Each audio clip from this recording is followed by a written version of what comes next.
What is the true value of a single dollar? For most, it's almost nothing. A vending machine snack, maybe half a cup of coffee. But what if that dollar, given away when you had almost nothing yourself, was actually a key? Not a key to a car or a house, but to an entirely different universe. This is the story of Chloe Miller, a waitress drowning in debt and despair, working endless shifts at a greasy spoon diner. It's the story of a forgotten old man with nothing but a threadbare coat and a story in his tired eyes. And it's the story of one cup of coffee, an act of kindness so small it should have been forgotten, but instead it set in motion a chain of events that would unravel a secret worth billions. Stay with us as we uncover how a $1.75 debt paid by a struggling waitress was actually the final question in the most important test of a lifetime. The Morning Dove Diner was less a place of culinary delight and more a museum of minor despairs. It smelled perpetually of stale coffee, sizzling bacon grease, and the faint, sweet scent of bleach fighting a losing battle against time.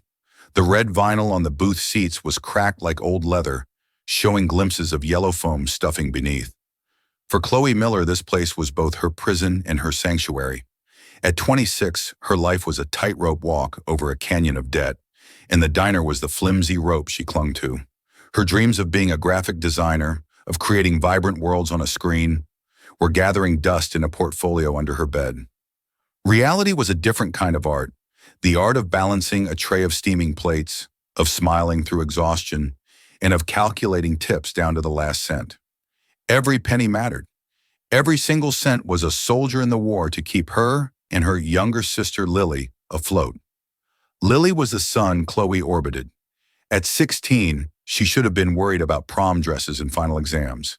Instead, her world had shrunk to the sterile white walls of a hospital room, a battlefield where her own body had turned against her.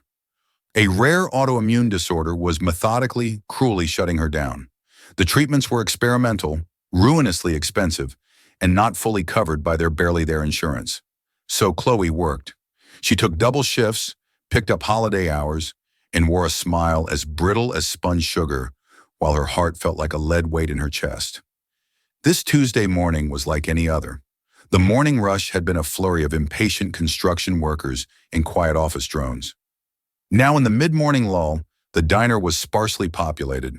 Chloe leaned against the cool stainless steel counter, her feet throbbing in her worn-out sneakers, rereading a text from the hospital's billing department. Payment overdue. Please remit $2,147.58 to avoid service interruption. Service interruption.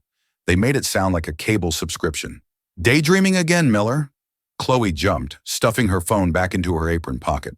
Brenda, her senior by 20 years and 100 layers of cynicism, was wiping down the counter with a cloth that had seen better decades. Brenda wasn't just a coworker, she was a fixture, as permanent and sour as the pickle jar that had sat on the counter since the diner opened.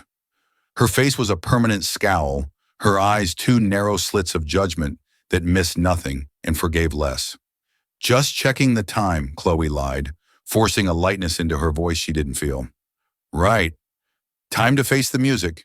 Brenda grunted, nodding towards the door with her head. We've got a live one. An old man stood hesitantly just inside the doorway, as if unsure whether he was welcome.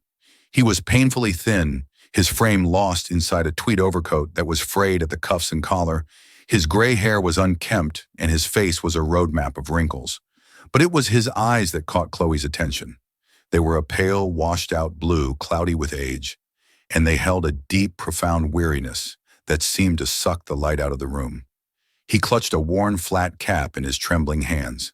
He shuffled toward the counter and slid onto a stool, his movements slow and deliberate. Chloe grabbed a menu and a glass of water, placing them in front of him with her practiced, friendly smile. Welcome to the Morning Dove. Can I get you started with something to drink? Coffee's fresh. The old man blinked as if her voice had pulled him from a great distance. Coffee, he rasped, his voice thin and dry like rustling leaves. Just coffee. Black. Chloe poured a cup from the pot, the dark liquid steaming in the thick ceramic mug. He wrapped his gnarled, shaky hands around it, letting the warmth seep into his bones. He didn't look at the menu. He just stared into the black depths of the coffee, lost in a world of his own. Chloe went about her work, refilling salt shakers and wiping down tables, but she kept an eye on him. He sat there for nearly an hour, taking slow, infrequent sips. He never said a word. Other customers came and went, a family with loud children, a couple arguing in hushed tones, a businessman tapping furiously on a laptop. Through it all, the old man remained a silent, still statue at the counter. Finally, he drained the last of his coffee. He fumbled in the pockets of his coat, a look of mild panic growing on his face. He checked his trouser pockets, his movements becoming more frantic. He patted his coat again, his brow furrowed in distress. "Is everything all right, sir?" Chloe asked gently. He looked up at her, his pale eyes wide with embarrassment. I seem to have misplaced my wallet. I'm so sorry. I thought I had a few dollars." His voice cracked. I can come back. I live nearby, I promise." Brenda, overhearing from the grill, scoffed loud enough for a dog to hear. "Yeah, right. Live nearby. That's what they all say. Probably lives under the bridge on Elm Street." Chloe shot Brenda a silencing glare before turning back to the man. She saw the deep flush of shame on his wrinkled cheeks, the way his shoulders slumped in defeat. In his humiliation, she saw a reflection of her own constant, gnawing fear. The fear of not having enough, of being at the mercy of others. Her own problems felt immense, a tidal wave about to crash over her. But in that moment, this man's small, acute shame felt more immediate. "Don't you worry about it," she said, her voice soft. She reached for the check she'd placed by his elbow. It was for $1.75. "It's on the house today." The man looked stunned. "Oh no, I couldn't possibly." "Please," Chloe insisted, giving him a genuine smile. It was the first one that hadn't felt like a mask all day. "It's just a cup of coffee. Consider it a gift. Everyone needs one of those now and then." She crumpled up the check and tossed it into the bin behind the counter. She turned to the cash register, pulled her own small purse from under the counter, and rang up the sale, paying for it with 2 crumpled $1 bills from her own tip money. The old man watched her, his expression unreadable. The panic in his eyes had been replaced by a quiet, intense scrutiny. He just stared at her for a long moment. "Thank you," he finally whispered, his voice thick with an emotion she couldn't quite place. "Thank you, my dear. You are very kind." He slid off the stool, gave a small, formal nod, and walked slowly out of the diner, the little bell above the door tinkling softly in his wake. "You're a sucker, Chloe," Brenda said, shaking her head as she scraped grease off the griddle. "A complete and utter sucker. That's $2 you could have used for, your sister's service interruption." Chloe flinched at the jab but didn't rise to the bait. She just looked at the empty stool where the old man had sat. $2, it was nothing, and it was everything. She didn't know why, but as she watched the rain begin to streak down the diner window, she felt a strange sense of peace. It was a fleeting, foolish feeling, but for a moment it was enough. She had no idea that her small act of kindness wasn't an ending. It was a beginning. A test had just been administered, and she had given her answer. The following week was a slow-motion catastrophe. The hospital's billing department was no longer sending texts. They were calling, their voices a practiced blend of synthetic sympathy and unyielding demand. The landlord had slipped a notice under her door, its fluorescent pink paper a glaring beacon of her failure. It wasn't an eviction notice, yet. It was a final warning, 2 words that felt like a punch to the gut. The cracks in Chloe's carefully constructed dam of composure were widening, and the pressure was becoming unbearable. She took on more shifts until exhaustion became her new normal. Her world was a blur of taking orders, refilling coffees, and the endless, clawing smell of maple syrup. The smiles she gave customers felt heavier, the friendly chatter more forced. Her mind was a constant, frantic calculation of bills owed versus tips earned, a race she was perpetually losing. It was during a particularly grueling Thursday lunch rush that the bell above the door tinkled and he was back. The same old man in the same threadbare coat, looking just as lost and weary as before. He shuffled to the same stool at the counter, his cloudy blue eyes scanning the room until they landed on her. A flicker of recognition, or perhaps something else, passed through them. "Coffee, please," he rasped, his voice as frail as ever. "Black." Chloe's heart did a strange little flutter. She wasn't sure if it was annoyance or relief. Brenda, from her perch by the kitchen pass-through, rolled her eyes so hard it was a miracle they didn't fall out. "Your boyfriend's back," she stage whispered. "Hope you're ready to open your wallet again." Chloe ignored her and poured the coffee, placing it in front of him with a small, tired smile. "Good to see you again." The man nodded, his gaze fixed on her. "You are here again." "It's my job," she said with a light shrug. He sat for a long time just as before, nursing the single cup of coffee. The lunch rush swirled around them, a chaotic symphony of clattering plates and shouted orders. Chloe was a whirlwind of motion, but she remained acutely aware of the still point at the counter. He watched her every move. He watched her handle a belligerent customer who claimed his bacon was too crispy, patiently taking it back to the kitchen without argument. He watched her kneel to help a mother pick up a box of crayons her toddler had thrown across the floor. He watched her share a quiet, kind word with a regular, an elderly woman who always ate alone. When the rush finally subsided, he was still there. He called her over, his voice barely a whisper. "Miss," he said, looking down at the table, "I seem to have done a clumsy thing." He gestured to the floor. The half-full sugar dispenser lay on its side, a small mountain of white crystals spread across the grimy linoleum. "Oh, my heavens, I am so sorry," he mumbled, his face coloring with shame. "My hands, they don't always listen to me anymore." Brenda let out an audible sigh from the other end of the counter. "For crying out loud," she muttered, loud enough for the entire diner to hear. "Can't take these people anywhere. Now you'll have ants." Chloe's back ached. Her feet were screaming. The last thing she wanted to do was get on her hands and knees to clean up a sticky, sugary mess. A hot flash of irritation shot through her. Why did this have to happen now? Why him? But then she looked at his face, the genuine distress in his eyes, the tremor in his hands as he tried uselessly to scoop up the sugar. It extinguished her anger in an instant. This wasn't malice, it was mortality. It was the quiet, clumsy indignity of a body betraying its owner. "Please, don't you worry about it for a second," she said, her voice softening. "It happens to the best of us. It's just sugar." She grabbed a dustpan and brush from the back. As she knelt on the floor, sweeping up the granules, she could feel his intense gaze on her. It was unnerving. It wasn't just the look of an embarrassed old man. It was analytical, penetrating, as if he were looking right through her, weighing and measuring something she couldn't see. When she stood up, brushing the dust from her apron, he cleared his throat. "I must pay for that, and for my coffee." He reached into his pocket and pulled out a small, crumpled handful of change. He carefully counted it out onto the counter. It amounted to 97 cents. "It is all I have today," he said, his gaze dropping to the coins. "I can come back with the rest, I promise." The cost of the coffee was $1.75.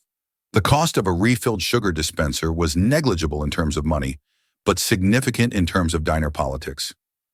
Brenda was staring at her, a smug, "I told you so" look on her face. This was it. This was the moment to cut him off, to tell him not to come back unless he could pay, to protect what little she had. It was the sensible thing to do. Chloe looked at the pathetic pile of coins. She looked at the man's worn-out shoes. She thought of the pink notice on her apartment door and the robotic voice from the hospital's billing department. Every instinct of self-preservation screamed at her to say no. Instead, she pushed the coins back towards him. "You keep that," she said quietly. "You might need it for a bus or something." She took out her own wallet and paid for his coffee again, her movements quick and decisive. "This one's on me, too.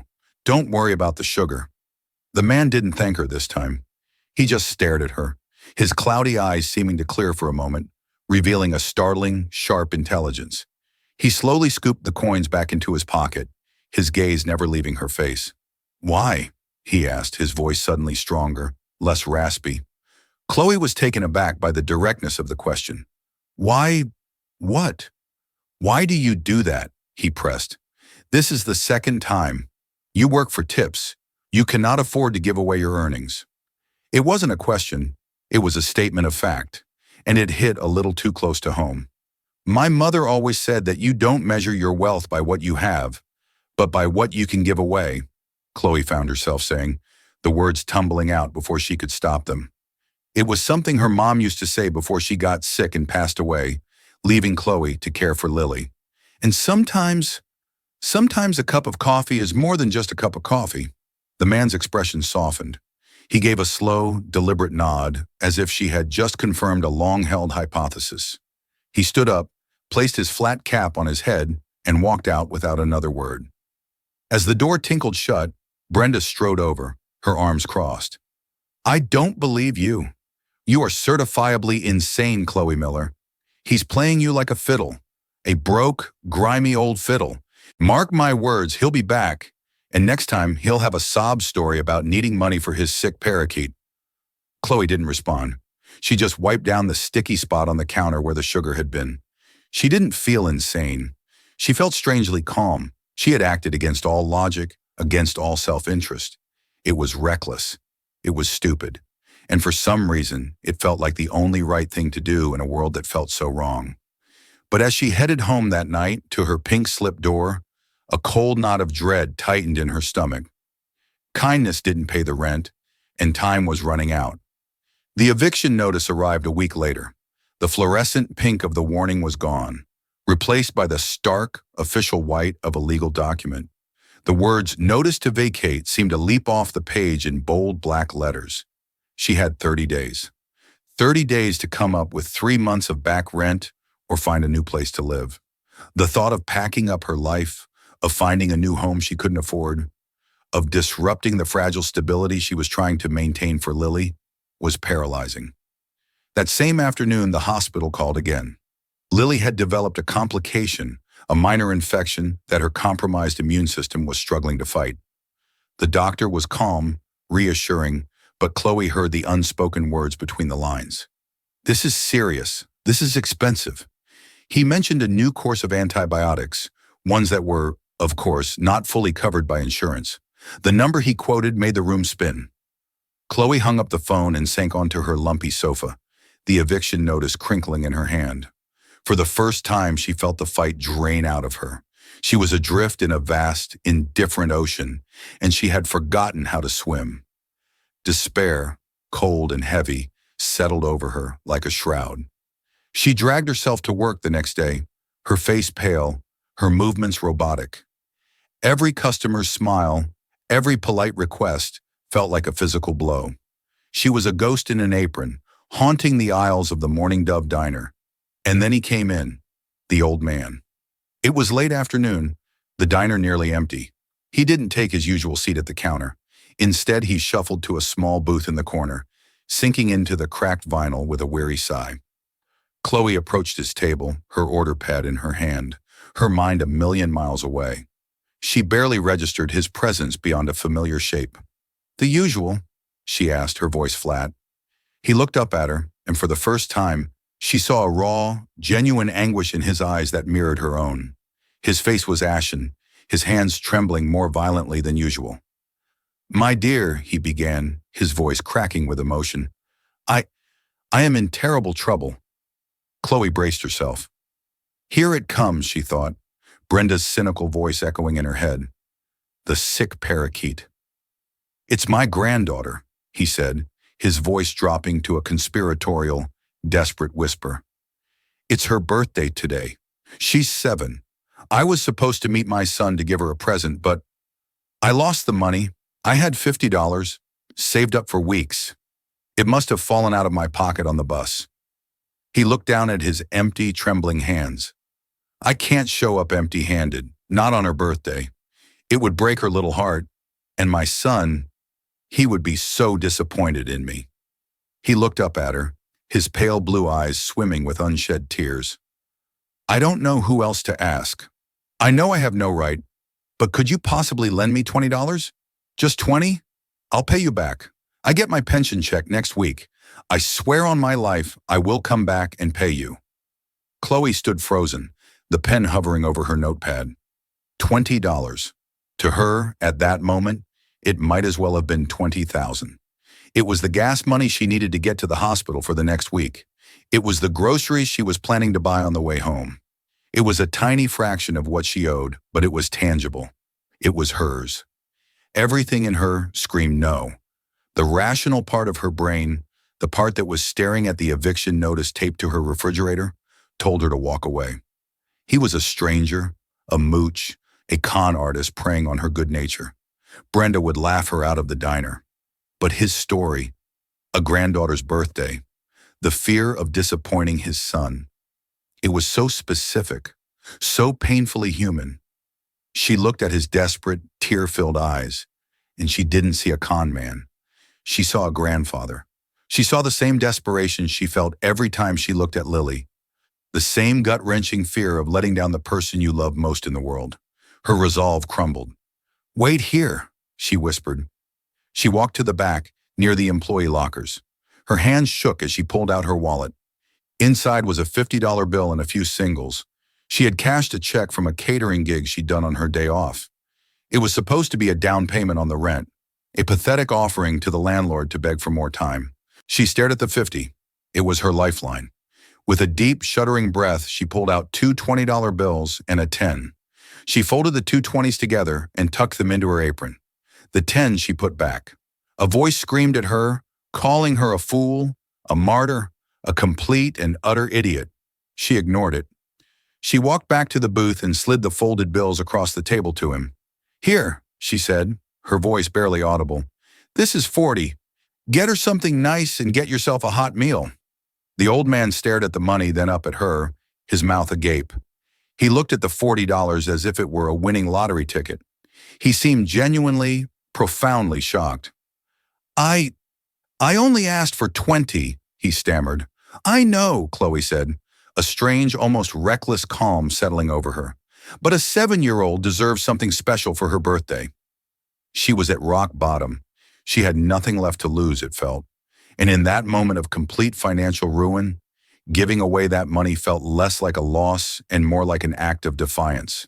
It was a rebellion against the crushing, merciless logic of dollars and cents that had ruled her life for so long. He reached across the table, and for the first time he touched her. His hand was surprisingly warm, his skin paper-thin. He gently clasped her wrist. "Are you sure?" he asked, his voice filled with a raw, searching intensity. "You look as though you carry the weight of the world on your shoulders." A single tear escaped Chloe's eye and traced a path down her cheek. She quickly wiped it away. "I'm sure," she said, her voice thick. "Just make your granddaughter happy." He held her gaze for a long moment, his own eyes shining. He slowly released her wrist, picked up the money, and tucked it carefully into an inside pocket of his coat. He stood up, his movements more steady than she'd ever seen them. "I will not forget this, Chloe Miller," he said, his voice clear and firm. Chloe froze. He had used her full name. She always wore a name tag, of course, but he said it with such purpose, such finality. Before she could ask, he turned and walked out of the diner, leaving her standing by the booth, the imprint of his warm hand still on her wrist, and a $40 hole where her hope had been. She felt a profound emptiness, a certainty that she had just made the biggest mistake of her life. She had given away her last lifeline on a sob story. Her rebellion felt hollow, now replaced by the cold, hard reality of her situation. She had nothing left. The test was over, and she was sure she had failed. For 2 days after the $40 transaction, the old man did not appear. Chloe found herself scanning the door every time the bell tinkled, a knot of anxiety and regret tightening in her stomach. Brenda was merciless. "So has Grandpa Warbucks returned with your fortune yet?" she'd ask with a sneer. "Or did he and his granddaughter take a trip to Bermuda on your grocery money?" Chloe had no defense. The act that had felt so defiant in the moment now just felt stupid. The $40 she had given away had become a symbol of her own foolishness. She had to borrow money from a fellow waitress just to put gas in her car to visit Lily. A humiliation that stung more than any of Brenda's taunts. It was on the third day, a Saturday, that a new presence made itself felt in the diner. He was the polar opposite of the shabby old man. He arrived just before the lunch rush, dressed in a perfectly tailored charcoal gray suit, his shoes polished to a mere shine. He was perhaps in his late 50s, with sharp, intelligent eyes behind a pair of wire-rimmed glasses and an air of quiet authority that was utterly out of place amongst the sticky tabletops and chipped coffee mugs. He chose a booth in the far corner, the same one the old man had occupied on his last visit. He requested a black coffee and a menu, but Chloe noticed he never once opened it. Instead, he opened a leather-bound folio and appeared to be reading, but his eyes were rarely on the page. They were scanning the room, observing the staff, taking in the rhythm of the diner. More than once, Chloe felt his gaze linger on her. It wasn't a lecherous stare, it was something else. It was cool, detached, and evaluative. It was the look of a scientist observing a specimen. Chloe felt a prickle of unease. Was he a health inspector? A corporate scout for a chain looking to buy the place? Or worse, was he from the landlord's agency, a man sent to see if she was still employed before they finalized the eviction? Her mind raced through a dozen paranoid scenarios, each more terrifying than the last. The man stayed for hours. He nursed that single cup of coffee, occasionally asking for a refill, which he paid for with a crisp $20 bill, telling Chloe to keep the change with a polite but impersonal nod. The tip was more than she sometimes made in an hour, but it felt strangely sterile, a transaction devoid of any real connection. Brenda was intrigued. "Now that's the kind of customer you should be focusing on," she whispered to Chloe. "Looks like old money. Probably a lawyer or a banker. Go flash him a smile. Maybe he'll leave you his inheritance." But Chloe couldn't bring herself to do it. The man's presence was too unnerving. It felt like he was waiting for something. The lunch rush came and went. The afternoon lull settled in. The man in the corner remained a silent, watchful sentinel. Chloe tried to go about her work, but his presence was a constant, low-level hum of anxiety in the back of her mind. She found herself being overly meticulous, wiping down counters that were already clean, double-checking orders, forcing her smile to be brighter than usual, all under his quiet, penetrating gaze. Around 3 o'clock, the bell on the door tinkled. Chloe's head snapped up, her heart lurching with a familiar, foolish hope. But it wasn't the old man. It was a young mother with 2 rambunctious children who immediately began clamoring for milkshakes and fries. Chloe took their order, her shoulders slumping with a disappointment she wouldn't admit to anyone. As she turned to put the order in, she glanced at the man in the corner. He was watching her, his expression unreadable. But as her eyes met his, he gave her the slightest, almost imperceptible nod. It wasn't a friendly gesture. It felt like an acknowledgement, a signal that some silent observation had been concluded. A few minutes later, as Chloe was at the milkshake machine, blending chocolate and vanilla, the man stood up. He left another generous tip on the table, adjusted his suit jacket, and walked towards the front of the diner. Chloe expected him to leave, but instead, he paused by the cash register, waiting. When she finished the milkshakes and brought them to the family's table, she made her way to the register to cash out another customer. The man in the suit waited patiently. When it was his turn, he didn't present a check. He simply looked at her, his sharp eyes examining her face. "Are you Chloe Miller?" he asked. His voice was deep and resonant, a boardroom voice that had no place in a greasy spoon. Chloe's blood ran cold. This was it, the landlord, the debt collector. "Yes," she managed to say, her own voice sounding thin and weak. "Can I help you?" He did not smile. He reached into the inner pocket of his suit jacket and produced a slim, elegant business card case. He slid out a card with his thumb and placed it on the counter between them. The card was made of thick, creamy stock, the lettering embossed in a deep navy blue. James Harrison, Senior Counsel, Sterling Industries. Beneath the name was an address in the city's most prestigious downtown financial district and a phone number. Chloe stared at the card, utterly bewildered. Sterling Industries was a titan, a multinational conglomerate with fingers in everything from tech and pharmaceuticals to global logistics. Its founder and CEO, Arthur Sterling, was a reclusive, semi-legendary figure, one of the wealthiest men in the world. What on earth would a senior lawyer from a company like that want with a waitress at the Morning Dove diner? "Mr. Sterling would like to request a meeting with you," Harrison said, his tone flat and professional. "Tomorrow morning, 10 o'clock, at the address on the card." Chloe's mind was a maelstrom of confusion. "Mr. Sterling? Arthur Sterling? I, I don't understand. What is this about? Harrison's expression did not change. All of your questions will be answered at the meeting. We are prepared to compensate you for your time away from work. He paused, his gaze unwavering. And I would advise you not to be late. Mr. Sterling does not appreciate tardiness.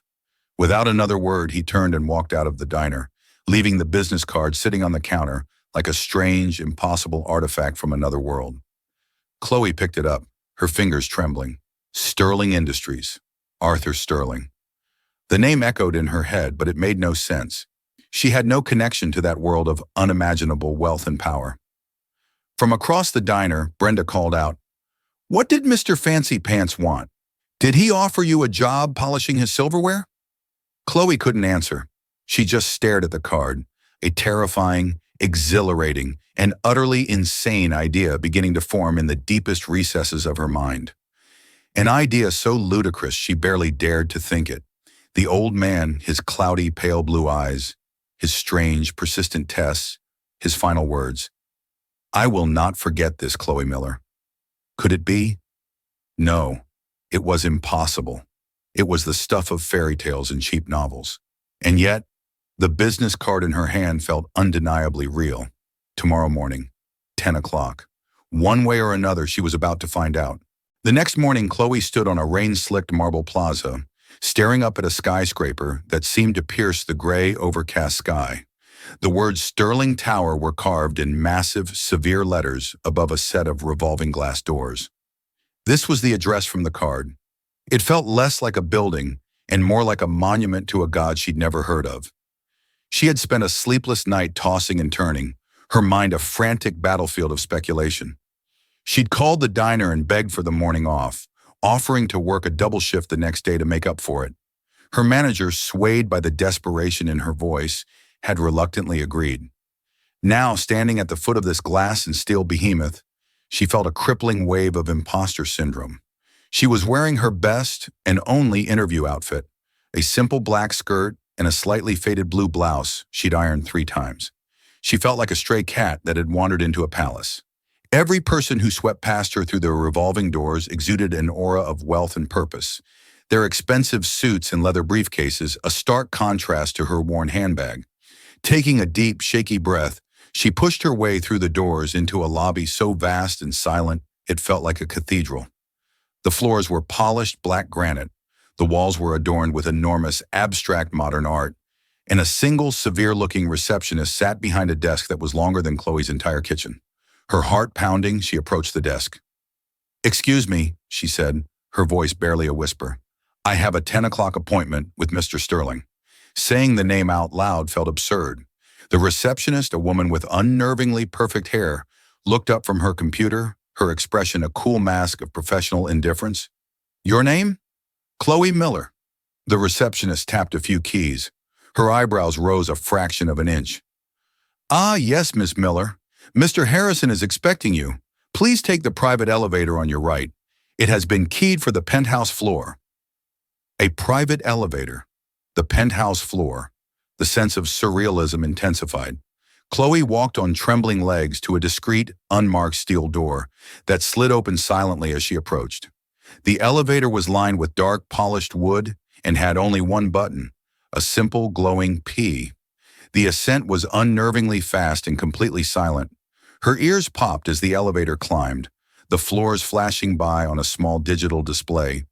40, 50, 60. It finally stopped at 75. The doors opened not into a hallway, but directly into a room that took her breath away. It was an office, but it was larger than her entire apartment. 3 of the walls were floor-to-ceiling windows, offering a staggering panoramic view of the entire city laid out below like a map. The gray clouds that had seemed so oppressive from the street were now a dramatic backdrop. A massive mahogany desk, clear of all clutter except for a single, sleek laptop, sat facing the windows. The carpets were so thick they muffled her footsteps completely. James Harrison, the lawyer from the diner, stood waiting for her. He was dressed in the same impeccable gray suit. "Ms. Miller, thank you for coming. Please, have a seat." He gestured toward 2 plush leather chairs positioned in front of the desk.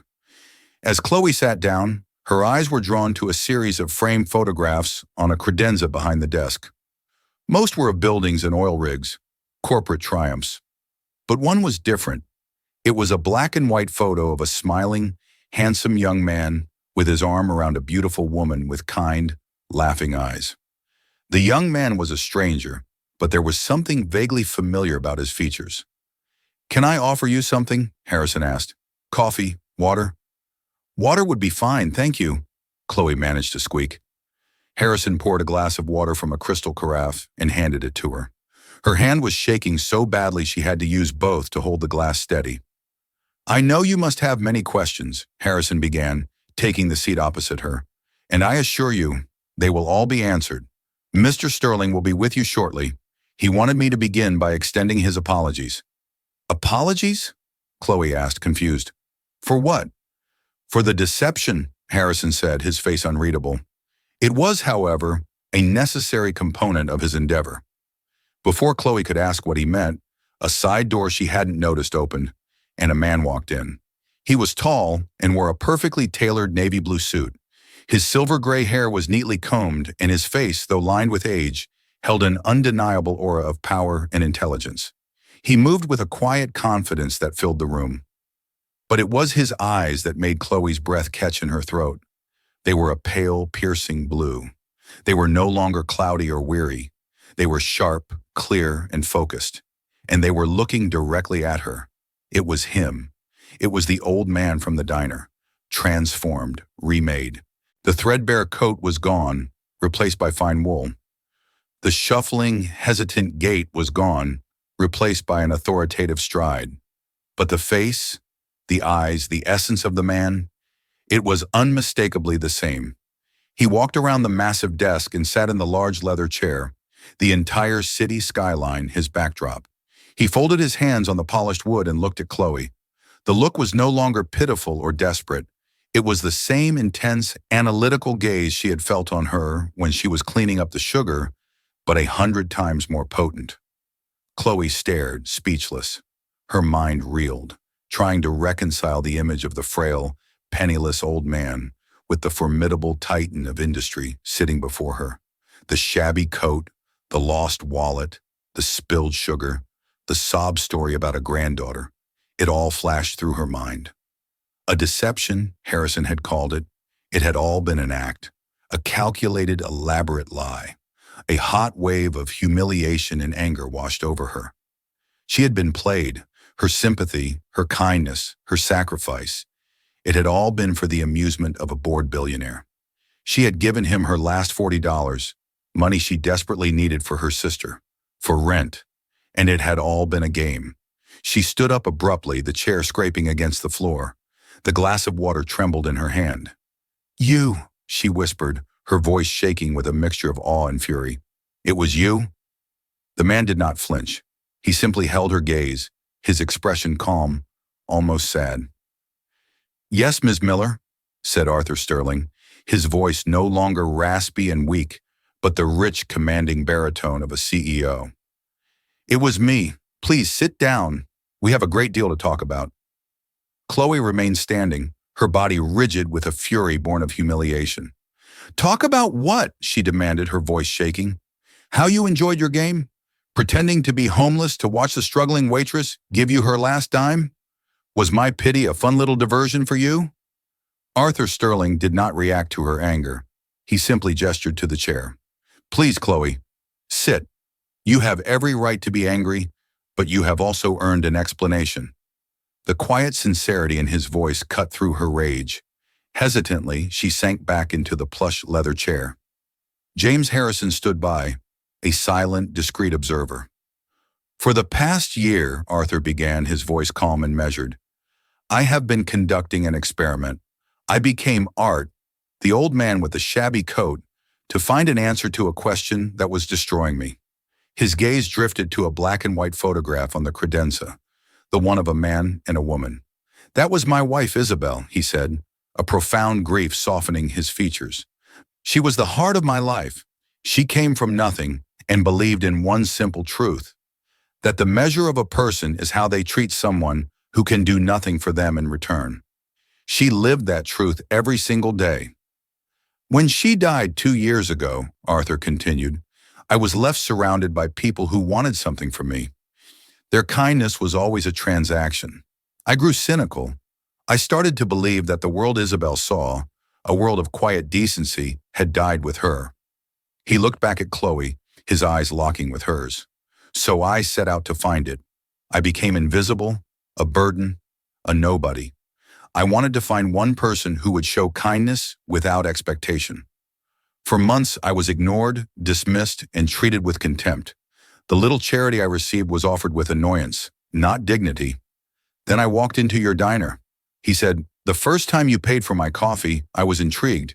It was a simple act, but you offered it with grace. The second time, I deliberately made things more difficult. I spilled the sugar, expecting a flash of irritation. Instead, you knelt on that dirty floor to clean it, refused my pocket change, and shared a piece of your mother's wisdom. I started to hope. He leaned forward, his expression serious. But I had to be certain. My faith was too fragile. Forgive me for this, but I had my team look into your circumstances. I learned about your sister, Lily. I learned about the crushing medical bills, the eviction notice. I knew you were standing on the edge of a cliff. A wave of shame crossed his face. Telling you that story about my granddaughter was the cruelest part of my test. I was asking a drowning woman to give away her life vest. I knew you needed that $40 more than you needed your next breath. A part of me expected you to say no, to finally prove my cynical theory right. He paused, letting the weight of his words fill the silent room. But you didn't, Chloe. You looked at my fabricated pain, and you responded with genuine compassion. At your absolute lowest point, you chose to give. You didn't just give me money. You gave me back the world my wife had believed in. You proved that her light hadn't gone out after all. Chloe listened, speechless, the anger inside her dissolving into a stunned, heart-wrenching understanding. This wasn't a billionaire's cruel game. It was a grieving husband's desperate search for hope. Arthur composed himself and slid a thick, leather-bound document across the desk. This search wasn't just for my own peace of mind, Chloe. It was to find a new purpose for my fortune, a legacy Isabel would have been proud of. For the past year, my lawyers have been structuring a new charitable organization, the Isabel Sterling Foundation for Compassionate Care. He tapped the document. The foundation's mission is to provide aid with dignity, to find the people who fall through the cracks, the ones who are invisible. It will be endowed with an initial fund of $500 million. Chloe stared at the document, the number incomprehensible. A foundation like this doesn't need another suit from Wall Street, Arthur said, his voice now filled with conviction. It needs a leader who understands the true meaning of charity. It needs someone whose compassion is unshakable, even in the face of their own ruin. It needs a heart, Chloe, not just a brain. He looked at her directly, his gaze piercing. I am not offering you a reward. I am offering you a job. I want you to be the executive director of the Isabel Sterling Foundation. You will have immense resources and a team to support you, but the vision will be yours. Your starting salary will be $300,000 a year. He held up a hand as she began to protest. And the foundation's first official act, effective immediately, is to assume the full, lifetime cost of Lily's medical care at any facility in the world you choose. The room was silent. He wasn't offering her a handout. He was offering her a calling. He was giving her the power to fight the very despair that had nearly consumed her and to help countless others do the same. It was terrifying. It was impossible. She was a waitress, but she thought of Lily, of the eviction notice, and of the look in the old man's eyes in the diner. She took a deep breath, letting the fear wash away, replaced by a surge of purpose. Looking at the man who had turned her world upside down, Chloe Miller gave him a real, tear-stained smile. Yes, she whispered, I accept. Life changed with breathtaking speed. The moment Chloe accepted, the vast, efficient machinery of Sterling Industries whirred into action. Within 24 hours, a team of world-class specialists was reviewing Lily's case. The next day, Chloe was by her sister's side on a private medical jet, flying towards a renowned clinic in Switzerland. The constant, gnawing fear for Lily's health was replaced by the quiet hum of the jet engines, a sound of profound and overwhelming relief. While she was away, James Harrison's team quietly erased the shadows of her old life. Her overdue rent was paid, and her cramped apartment was settled. When she returned, it was to a beautiful, secure apartment downtown, a peaceful haven that felt like it belonged to another person. Before starting her new life, however, she had one last stop to make. She walked into the Morning Dove diner, the air thick with the familiar smell of grease and stale coffee. Brenda was at the counter, polishing forks with a customary scowl. "Well, look who it is," Brenda said, not looking up. "Finally decided to show up for your shift." "I came to say goodbye, Brenda," Chloe said calmly. "I've taken another job." Brenda finally looked up, her eyes scanning Chloe's simple but elegant new dress. "Oh, really? Let me guess. Mr. Big Shot in the suit hired you. I give it a month before you're back here begging for your apron." Chloe didn't argue. She simply placed a white envelope on the counter. "This is for you." Suspicious, Brenda tore it open. Inside was a cashier's check for $25,000. Her jaw dropped, the cynical mask she wore every day shattering completely. What is this?" she stammered, her voice barely a whisper. "My mother used to say that sometimes people are sharp because the world has been unkind to them," Chloe said softly. "I thought it was time the world was a little kinder to you. Take a vacation, fix your car. Just know that things can get better." Chloe turned and walked toward the door. "But that old man," Brenda called out, her voice trembling. "Who was he?" Chloe paused and looked back at her former colleague, who was staring at the check as if it were an alien artifact. "He was just a man who needed a cup of coffee," she said, and walked out for the last time. Her new office was on the 74th floor of Sterling Tower, with the same breathtaking view as Arthur's. She quickly filled the walls not with expensive art, but with photographs that mattered. Lily smiling in a sunlit garden in Switzerland, the faces of the first families helped by the foundation's initiatives. She was not a waitress anymore, but she was still serving people, now on a scale she could never have imagined. Arthur was a true mentor, guiding her through the complexities of finance and management, but always trusting the compassionate instinct he had hired her for. She learned that she had a natural gift for cutting through red tape and seeing the human being at the heart of every problem. Months later, Arthur walked into her office carrying two simple, thick ceramic mugs, the kind from the diner. He handed one to her. It was black coffee. "I thought you might need a break," he said, standing beside her as they looked out over the city. "Do you ever miss it, the simplicity of your old life?" Chloe thought for a moment, the familiar bitter taste of the coffee a ghost on her tongue. She remembered the bone-deep exhaustion, the constant fear. "I miss some of the people," she admitted, "but I don't miss the desperation. For so long, I believed that my kindness was a weakness, an expense I couldn't afford. That $40 I gave you, it felt like the end of the world." She turned from the window to face him, her eyes clear and full of a quiet strength. "I was wrong," she said. "It wasn't an expense. It was the single greatest investment I ever made." Arthur Sterling smiled, a genuine warmth reaching his pale blue eyes. In that shared moment, they weren't a billionaire and his employee, but two people whose lives had been forever changed by a simple, profound belief that the true wealth of a person is measured only by what they are willing to give away. Chloe Miller's story teaches us a powerful lesson that we often forget in our busy, cynical world. You never know the true impact of a single act of kindness. Her compassion wasn't a transaction, it was a reflection of her character. She didn't give because she thought she would get something in return. She gave because it was who she was, even when she had nothing left.